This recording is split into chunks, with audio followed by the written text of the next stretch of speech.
యెహెజ్కేలు గ్రంథము 21వ అధ్యాయం 12వ వచనం నుండి 23వ వచనం వరకు ఈ దినం మనం ధ్యానిద్దాం. మొదటగా 12 నుండి 17 వరకు చదువుతాను. నరపుత్రుడా, అంగలార్చము, కేకలు వేయము, అది నా జనుల మీదికిని ఇశ్రాయేలు ప్రధానుల మీదికిని వచ్చుచున్నది. ఖడ్గ భయం నా జనులకు తటస్థించినది గనుక నీ తొడను చరుచుకొనుము. శోధన కలిగెను, తృణీకరించు దండము రాకపోయినేమి, ఇదే యెహోవాకు. నరపుత్రుడా, చేతులు చరుచుకొనుచు సమాచారం ప్రవచింపుము. ఖడ్గం ముమ్మారు రెట్టింపబడినదై జనులను హతము చేయునదై ఉన్నది. అది గొప్ప వాని అంతఃపురము చొచ్చి వాని హతం చేయనది. వారి గుండెలకు అరిగిపోనట్లును, పడద్రోయి అడ్డములు అధికములగనట్లును వారి గుమ్మముల్లో నేను ఖడ్గము దూసెదను.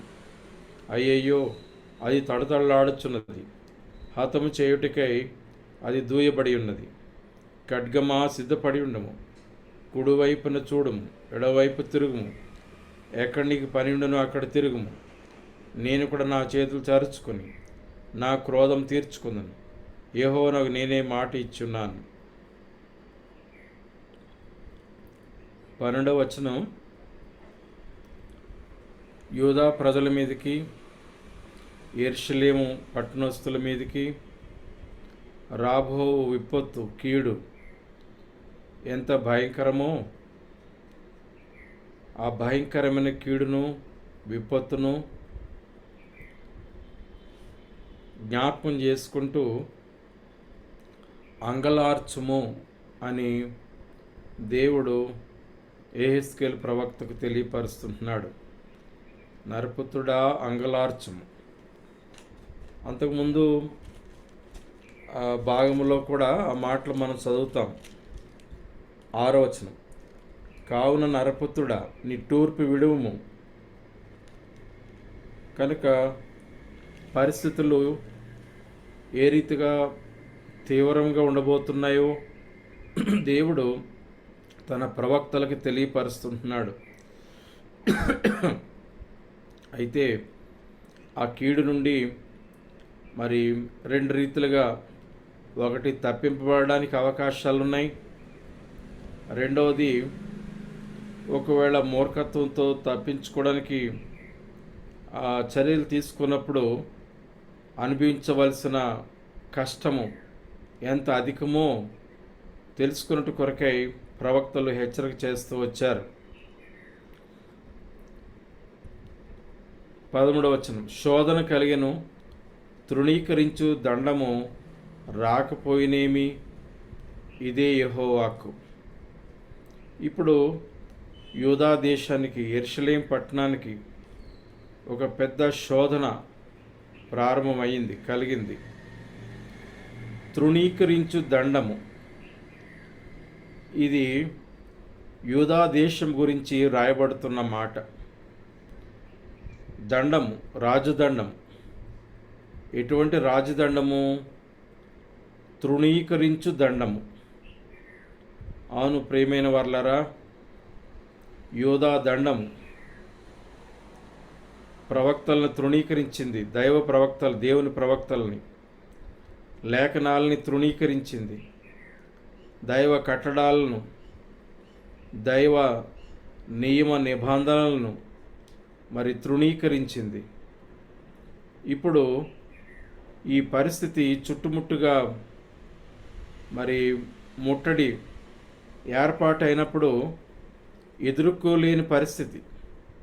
తృణీకరించు దండం ఏమైపోయింది, ఎక్కడుంది అన్నట్లుగా సిద్కియా రాజు పరిస్థితి, పారిపోయే పరిస్థితి. ఇదే యెహోవాకు. 14వ వచనం. నరపుత్రుడా, చేతులు చరుచుకొనుచు సమాచారం ప్రవచింపము. ఖడ్గం ముమ్మారు రెట్టింపబడినదై జనులను హతము చేయనిదైనది. అది గొప్పవాని అంతఃపురం చొచ్చి వాని హతం చేయనది. చూడండి, ముమ్మారు అంటే దేవుని తీర్పు చాలాసార్లు మనం చెప్పుకుంటూ ఉంటాం, 3 సార్లుగా ఆ యూదా దేశం మీదకి తీసుకురాబడ్డది.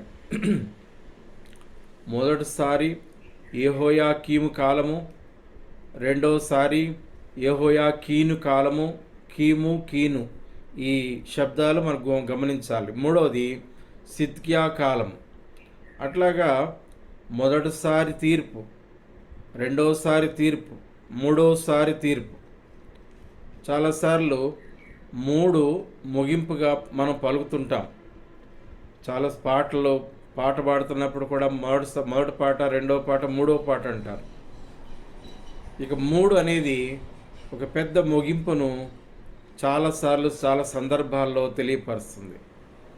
అట్లాగే దేవుడు మనుషులు దర్శించేది, సంధించేది కూడా 3తోనే ముగించబడుతుంటుంది. నా ఆత్మ ఎల్లప్పుడూ నరులతో వాదించదు అంటాడు. కనుక దేవుడు వారిని ప్రవక్తల ద్వారా దర్శిస్తూ వచ్చినాడు. మరి మొదటి తీర్పు ఇర్మియా ప్రవక్త ప్రవచనాలు మనం ఎరుగుదాం. రెండవ తీర్పు, మూడవ తీర్పు ఇక్కడ యూదా దేశంలో ఇర్మియా ప్రవక్త ప్రవచిస్తూ వచ్చాడు. బబులోను దేశంలో యెహెజ్కేలు ప్రవక్త ప్రవచిస్తూ వచ్చాడు. కనుక మూడో తీర్పు 2 రీతులుగా 2 వైపులా బలమైన ప్రవచనాలు తీసుకురాబడ్డాయి మూడో తీర్పుకి. ఎందుకంటే మొదటి తీర్పులోనే యెహెజ్కేలు ప్రవక్త వెళ్ళిపోయాడు, బబులోనికి వెళ్ళిపోయాడు. కనుక రెండవ తీర్పు అక్కడే ఉన్నాడు. మూడవ తీర్పు ఎంత బలమైన విధానంలో ఉండబోతుందో, మరి యూదా దేశం ఆ యొక్క యెరూషలేం పట్టణం ముగింపు ఎంత రౌద్రముగా ఉండబోతుందో అది 2 ప్రవక్తలు గంటాపదంగా వారు ప్రవచిస్తూ వచ్చారు.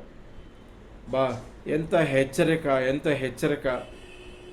అందుకొరకే మరి కావలివాడుగా వారు ఎంచబడ్డారు. దేవుని ప్రజల మధ్యలో కావలివారుగా వారు ఎంచబడ్డారు. రే అనక, మరి పగలనక, ఉదయం అనక, సాయంత్రం అనక, రాత్రి అనక, దేవుడు ఎప్పుడు వాక్ వస్తే, దేవుని వాక్ ఎప్పుడు వస్తే అప్పుడు ప్రకటిస్తూ వచ్చారు. మరి ఎన్నో సందర్భాలు పెందలకడే లేచి అంటాడు. కనుక ఈ రీతిగా ఒకవైపు యూదా దేశంలో ప్రజ్వలిల్తుంది దేవుని వార్త, బబులోను నుంచి కూడా ప్రవచనాలు వస్తూ ఉంటున్నాయి. కానీ మనుషులు మరి ఏమాత్రం గ్రహింపు లేని వారుగానే వారు ఎంచబడుతుంటున్నారు. ఇంకా మూడో తీర్పు పొందకముందు కూడా ఇంకా అబద్ధ ప్రవక్తలే నమ్ముకుని, అబద్ధ ప్రవక్తల మాటలే నెరవేరుతాయేమో అనుకుని వారు ఆశపడుతూ ఉండేవారు. కనుక ఇక్కడ ఖడ్గము ముమ్మారు రెట్టింపబడినదై జనులను హతము చేయునదై ఉన్నది. ఈసారి ఇంకా తీవ్రత ఏంటట, అది గొప్పవాని అంతఃపురంలో కూడా చచ్చుతుంది. ఆ ఖడ్గం వానిని కూడా హతము చేస్తుంది. కనుక మొదటి తీర్పులో కొద్దిమంది, రెండో తీర్పులో కొద్దిమంది, మూడో తీర్పు మరి ఊడ్చుకుపోయేదిగా కనబడుతుంటుంది. కనుక స్టెప్ బై స్టెప్ తీర్పు కొనసాగుతూ వచ్చింది. కనుక మొదటి 2 తీర్పులను మనం ఏ పర్సంటేజ్లో మనం పెట్టుకోవచ్చు అని మనం చూస్తే, మొదటి తీర్పుని మనము ఒక 20%గా మనం తీసుకోవచ్చు. రెండవ తీర్పును ఒక 30%గా మనం తీసుకోవచ్చు. కానీ ఇప్పుడు ఒకేసారి 50%, అంటే ఏమి మిగల్చబడిందో ఇక మిగల్చబడకుండా అగ్నితో కాల్చివేసే మరి గొప్ప శిక్షను ఇక్కడ మనకు మూడో తీర్పు తెలియపరుస్తుంటుంది. 15వ వచనం, వారి గుండెలు కరిగిపోనట్లు, పడద్రోయి అడ్డములు అధికములగునట్లు, వారి గుమ్మములు నేను ఖడ్గము దూసెదను. అయ్యయ్యో, అది తళ్ళతళ్ళాడుచున్నది, హతం చేయుటకై అది దూయబడి ఉన్నది. కనుక ఈ తీర్పుకు దేవుడు ఖడ్గము అని పేరు పెట్టాడు. ఖడ్గము తీర్పుకు జ్ఞాపకం చేయబడుతుంది. బబులోను ద్వారా వారు తీర్పు తీర్చబడుతుంటున్నారు. కానీ గ్రహింపు లేని వారుగానే వారు కనబడుతుంటున్నారు. కనుక వారి గుండెలు కరిగిపోయే పరిస్థితి. దీన్ని కూడా గత వచనాల్లో వివరిస్తూ వచ్చినాడు. 4 మాటలు ఇందులో ఉపయోగించాడు. 6వ వచనం చూస్తే, కావున నరపుత్రుడా, నిట్టూర్పు విడుము, వారు చూచుచుండగా నిట్టూర్పు నీ నడుము బద్దలగినట్లు మనోదుఖముతో నిట్టూర్పు విడుము. 7వ వచనం, దాని పరిస్థితులు ఎట్లా ఉంటాయట? అందరి గుండెలు కరిగిపోవును, అందరి చేతులు బలహీనమవును, అందరి మనసులు అధైర్యపడును, అందరి మోకాళ్ళు నీరవును. ఇంతగా కీడు వచ్చుచున్నది, అది వచ్చేయున్నది అని చెప్పు. ఇది యెహోవా వాక్కు. కనుక ఆ రీతిగా అందరి గుండెలు కరిగిపోయే రీతిగా, అందరి చేతులు బలహీనమైపోయే పరిస్థితి, అందరి మనసులు అధైర్యపడే పరిస్థితి, అందరి మోకాళ్ళు నీరైపోయే పరిస్థితి. నిలబడడానికి ఆధారమే కాళ్ళు. ఇక కాళ్ళే నీరైపోతే నిలబడేది ఏంటి? ఎదుర్కొనేది ఏంటి? పోరాడేది ఏంటి? ఇక ఏమీ లేదు. అందుకొరకే కనీసం 3వ తీర్పులో వారు ఎదురుదాడి కూడా చేయలే. ప్రాణాలు రక్షించుకోవడానికి ఎదురుదాడి కూడా చేయలేని పరిస్థితి. రాజుగారు ఒక పక్క పారిపోయే పరిస్థితి, సైనికులు సైన్యాధిపతులు మరొక పక్క పారిపోయే పరిస్థితి అక్కడ కనబడుతూ వచ్చింది. 16వ వచనం, ఖడ్గమా సిద్ధపడి ఉండము, కుడివైపు చూడుము, ఎడమవైపు తిరుగుము, ఎక్కడ నీకు పని ఉండునో అక్కడ తిరుగుము. కనుక భవనాలు మరి ఎంత పెద్ద భవనాలైనా మరి ఎటువైపు ఉన్న తూర్పు, పడమట, ఉత్తర, దక్షిణం ఏ చోట ఉన్నతమైన భవనాలు ఉన్నప్పటికీ, అంతఃపురాలు ఉన్నప్పటికీ ఖడ్గానికి దేవుడు చెప్తున్నాడు, అటు చూడు ఇటు చూడు. ఎవరినైనా పట్టుకోవడానికి పోలీసులు అన్ని వైపులా చూస్తూ ఉంటారు. అట్లా ఏదైనా ఒక వస్తువు కనబడకపోతే అన్ని వైపులా చూస్తూ ఉంటాం. అందుకంటున్నాడు, కుడివైపు తిరుగుము, ఎడమవైపు తిరుగు, ఎక్కడ నీకు పనుండునో అక్కడ తిరుగు. కనుక ఆ రీతిగా దైవ తీర్పు ఏ రీతి ఉండబోతుందో ప్రవచనాత్మకంగా తెలియపరుస్తుంటున్నాడు. 17వ వచనం, నేను కూడా నా చేతులు చరుచుకొని నా క్రోధం తీర్చుకొందును, యెహోవానకు నేనే మాట ఇచ్చున్నాను. కనుక దేవుని తీర్పు ఇది దేవుని ద్వారా వచ్చిన తీర్పు. దేవుని ద్వారానే తీర్పు వస్తే ఇక వారు ఏ రీతిగా కాపాడబడగలరు ఆ యొక్క బబులోను రాజు చేతిలో నుండి? మరి గతంలో ఎన్నోసార్లు ఎంతోమంది రాజులు దండెత్తినప్పుడు దేవుడు వారిని కాపాడాడు. మరి శత్రువుల నుండి వారిని కాపాడాడు, భద్రపరిచాడు. ఇప్పుడు దేవుడే వారికి విరోధి అయినప్పుడు ఎవరు వారిని కాపాడాలి? కనుక ఈ పరిస్థితి ఈ వచనం ఆ రీతిగా మనకి జ్ఞాపకం చేస్తుంది. 18 నుంచి 23, మరి యెహోవాకు నాకు ప్రత్యక్షం ఇలాగ సెలవిచ్చాను, నరపుత్రుడా, బబులోను రాజు ఖడ్గం వచ్చుటకు 2 మార్గములు ఏర్పరచుము. ఆ 2ను ఒక దేశం నుండి వచ్చినట్లు సూచించుటకై ఒక హస్తరూపము గీయము, పట్నపు వీధి కొనను దాన్ని గీయము. ఖడ్గమునకు అమ్మోనీయుల పట్టణముకు రబ్బాకు ఒక మార్గమును, యూదా దేశమందున్న ప్రాకారం గల పట్టణముకు యెరూషలేమునకు ఒక మార్గమును ఏర్పరచుము. బాటలు చీలు చోట 2 మార్గములు, చీలు స్థలమున శకునము తెలుసుకున్నట్టుకు బబులోను రాజు నిలుచున్నాడు. అతడు బాణములను ఇటు అటు ఆడించు, విగ్రహముల చేత విచారణ చేయొచ్చు, కార్యమును బట్టి శకునము చూచున్నాడు. యెరూషలేము ఎదుట గుమ్మములు పడగొట్టు యంత్రములు పెట్టుమనియు, హతము చేయుదమనియు, ధ్వని ఎత్తుమనియు, జయధ్వని బిగ్గరగా ఎత్తుమనియు, గుమ్మములకు ఎదురుగా పడగొట్టు యంత్రములు ఉంచుమనియు, దెబ్బలు వేయమనియు, ముట్టడి దెబ్బలు కట్టుమనియు యెరూషలేమును గూర్చి తన కుడి తట్టున శకునము కనబడెను. ప్రమాణములు చేసుకున్న వారికి ఈ శకునము వ్యర్థముగా కనబడను. అయితే వారు పట్టబడినట్లు వారు చేసుకున్న పాపమునతడు వారి జ్ఞాపకమునకు తెప్పించును. ఈ భాగంలో దేవుడు ఒక మ్యాప్ తయారు చేయమంటున్నాడు. ఎవరికి? బబులోను రాజు ఏ రీతిగా మరి రాబోతున్నాడు అని ఒక మ్యాప్ను తయారు చేయాలి అని తెలియపరిచాడు.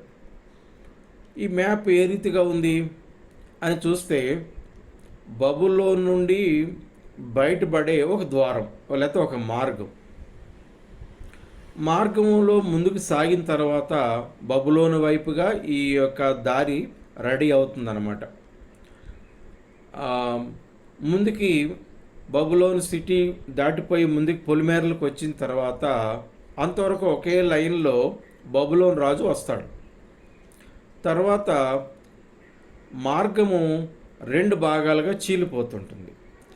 అంటే ఒక త్రోవ యెరూషలేముకి వెళ్ళడానికి, ఒక త్రోవ మరొక దేశం అమ్మోనీయుల పట్టణం. యెరూషలేం పట్టణానికి ఒక దారి, ఒక మార్గం. తర్వాత ఈ అమ్మోనీయుల పట్టణానికి ఒక ద్వారం. అక్కడ 2గా అది చీలిపోతుంది. ఆ చీలిపోయిన ఆ స్థలంలో, అంటే దీన్ని ఇంచుమించు మనం వై జంక్షన్ అంటాం. మనం అర్థం అవడానికి ఇది క్రాస్ రోడ్ కాదు, ఇది ఒక వై జంక్షన్, వై ఆకారంలో ఉండే ఒక జంక్షన్. కనుక ఈ జంక్షన్లో బబులోన్ రాజు ఆలోచన చేస్తుంటున్నాడు. మరి ముందు అమ్మోనీయుల పట్టణం మీదకి వెళదామా, లేక యెరూషలేం పట్టణం మీదకి వెళదామా? ఇది ఆయన యొక్క ఆలోచన. అయితే తన యొక్క ఆలోచన అయిపోయిన తర్వాత తను ఖరారు చేసుకునే విధానం చూస్తే యెరూషలేం పట్టణం వైపే మరి దేవుడు తన ద్వారా జరిగించవలసిన తీర్పులు యెరూషలేం పట్టణం వైపు మళ్ళినట్లుగా చూస్తున్నాం. అనుమానం లేదు, అమ్మోనీయుల పట్టణాన్ని కూడా దేవుడు తీర్పు తీర్చాడు. ఇక్కడ దేవుని దృష్టిలో 2 పట్టణాలు తీర్పుకి సిద్ధంగానే ఉన్నాయి. యెరూషలేం పట్టణానికి తీర్పు సిద్ధంగా ఉంది, అమ్మోనీయుల పట్టణానికి తీర్పు సిద్ధంగా ఉంది. కానీ ప్రయారిటీ, దేవుని తీర్పులో ప్రయారిటీ ఎవరికి ఇవ్వబడ్డాది? ఇది చాలా పాయింట్, ఇక్కడ ముఖ్యమైన అంశం. అయితే ఈ బబులోన్ రాజు ఎక్కడ ఏ విధంగా నడిపించబడ్డాడు అని చూస్తే యెరూషలేము వైపు నడిపించబడినట్లుగా మ్యాప్ రెడీ చేయాలి అని చెప్పినప్పుడు అట్లాగే రెడీ చేశాడు. 22వ వచనం, యెరూషలేము ఎదుట గుమ్మములను పడగొట్టు యంత్రములు పెట్టుమనియు, హతము చేయుదమనియు, ధ్వని ఎత్తుమనియు, జయధ్వని బిగ్గరగా ఎత్తుమనియు, గుమ్మములకు ఎదురుగా పడగొట్టు యంత్రములు ఉంచుమనియు, దెబ్బలు వేయమనియు, ముట్టడి దెబ్బలు కట్టుమనియు యెరూషలేమును గూర్చి తన కుడి తట్టున శకునము కనబడెను. కనుక ఇప్పుడు కుడి తట్టు వెళ్ళడానికి మార్గం సుగమం అయిపోయింది. అంటే ఈ శకునము అనేది 2 రీతులుగా చెప్పబడుతుంది. వారు అన్ని రాజులు కనుక వారు ఏదైనా చేసే ముందు వారు శకునం అంటే దేవతా పూజలో అదొకటి. ఆ రీతిగా వారు ఆ శకునం చూసేవారు చెప్పినట్లుగా ప్రవర్తించే ప్రవర్తన సరళిని ఇది మనకి తెలియపరుస్తుంటుంది. ఈ రోజులకు చాలామంది ఉంటారు కదా, సోది చెప్పేవాళ్ళు, జ్యోతిష్కులు, మంత్రగాళ్ళు, వీరందరూ కూడా ఈ కేటగిరీకే వస్తూ ఉంటారు. కనుక ఆ రీతిగా తను శకునం చూస్తాడనేది బైబుల్ స్కాలర్స్లో ఒక వాదన.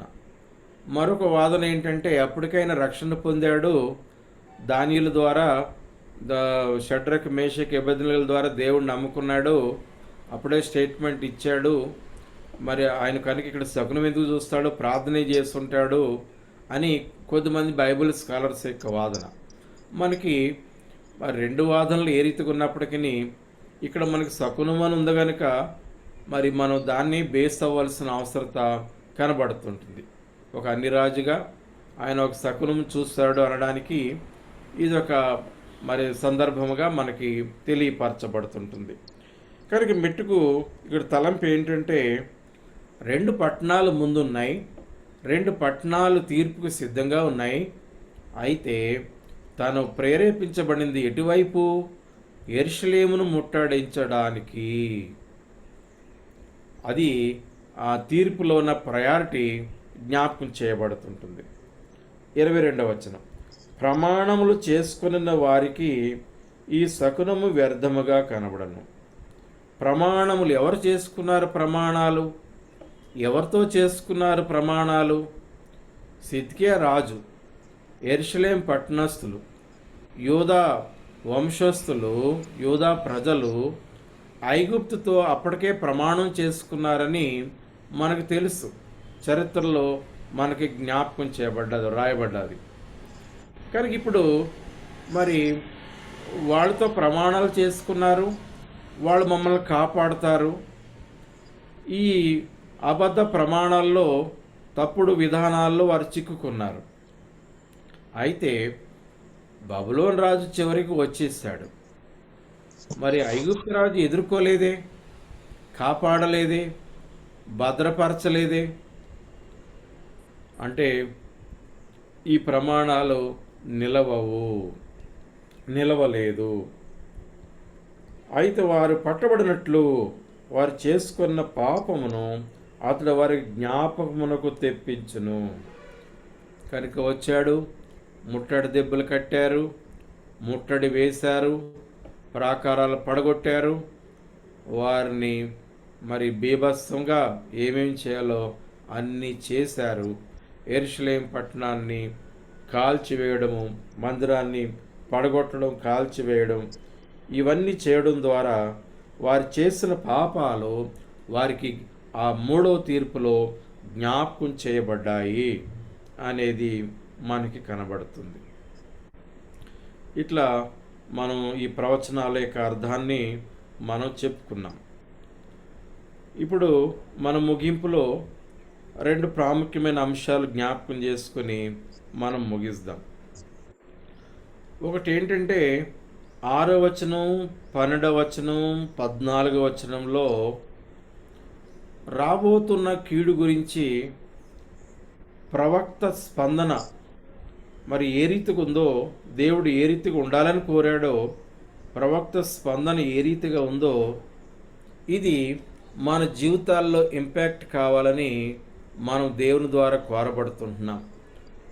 లోకం మీదకి వచ్చే ఉగ్రత, దేవుని ప్రజల మీదకి వచ్చే ఉగ్రత, ఇది 2 రకాలుగా జ్ఞాపకం చేయబడుతుంది. ఒకటి, దేవుని ప్రజల మీదకి వచ్చే ఉగ్రత మనం స్పర్శించాలి, లోకం మీదకి వచ్చే ఉగ్రత కూడా మనము స్పర్శించాలి. అప్పుడే స్పర్శించబడినప్పుడే మనము విజ్ఞాపనకర్తలుగా మార్చబడడానికి అవకాశం ఉంటుంది. కనుక మరి సహజంగా బలహీనులైన విశ్వాసులెడల, మరి విశ్వాసంలో బలహీనంగా ఉన్నవారు, ఆత్మీయంగా బలహీనంగా ఉన్నవారు, ఆయా పరిస్థితుల ద్వారా మరి ఎవరైతే ఆత్మీయంగా నిర్లక్ష్యంగా ఉంటున్నారో వారందరి విషయంలో సహజంగా మాట్లాడుకుంటాం, నవ్వుకుంటాం, మర్చిపోతూ ఉంటాం.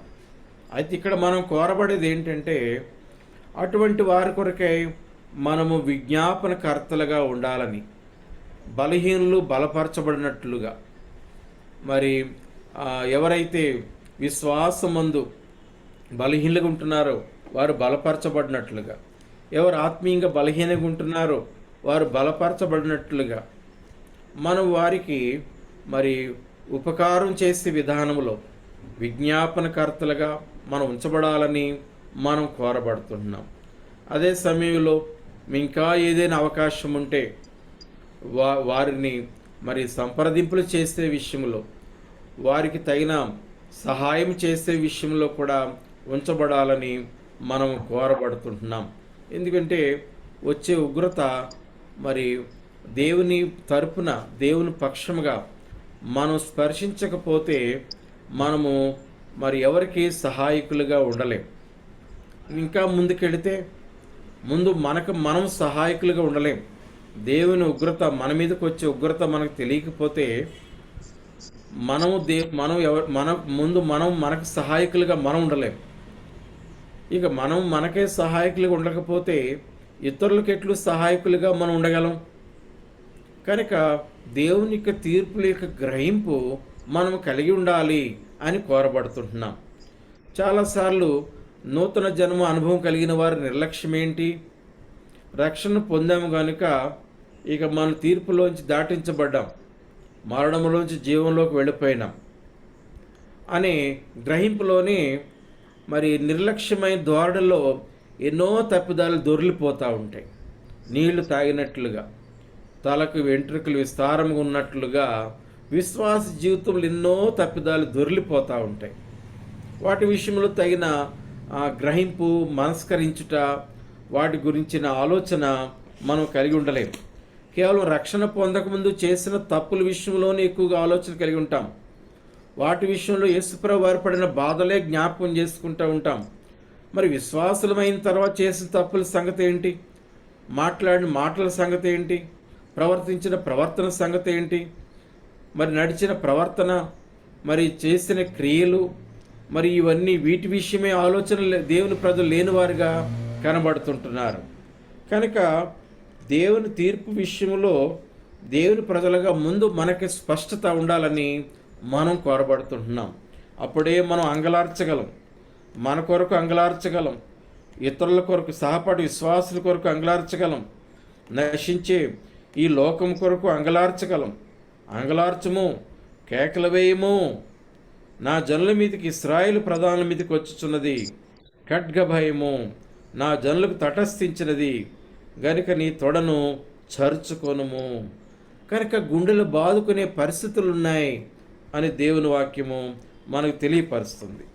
కనుక ప్రభు యొక్క ప్రజలముగా, ప్రభు పక్షపు వారముగా మనము లోకము కొరకు, సహపాఠి విశ్వాసుల కొరకు విజ్ఞాపన చేయవారుగా, దేవుని ఉగ్రత ఎరిగిన వారమై విజ్ఞాపనకర్తలకు ఉంచబడాలని మనం కోరబడుతుంటున్నాం. ఇందులో ఈ 6, 12, 14 వచనాల్లో ఉన్న ఒక పాఠం. ఇక రెండవ ఆత్మీయ పాఠం ఏంటంటే 18 నుంచి 23వ వచనంలో ఉన్న సారాంశంలో ఒక కీలకమైన అంశము ఉంచబడ్డది. ఇందాకే చెప్పుకున్నాం, 2 పట్టణాలు ఉన్నాయి. ఒకటి అన్య దేశం, అన్య పట్టణం, అమోనీల పట్టణం. రెండవది దేవుని ఎరిగిన పట్టణం. మరి తీర్పు ఎవరి మీదకి ముందు అమలుపరచబడుతుంది? ఎంత క్లారిటీ ఉంది ఇక్కడ. కనుక ముందు దేవుని ప్రజల మీదనే తీర్పు కుమ్మరింపబడుతుంటుంది.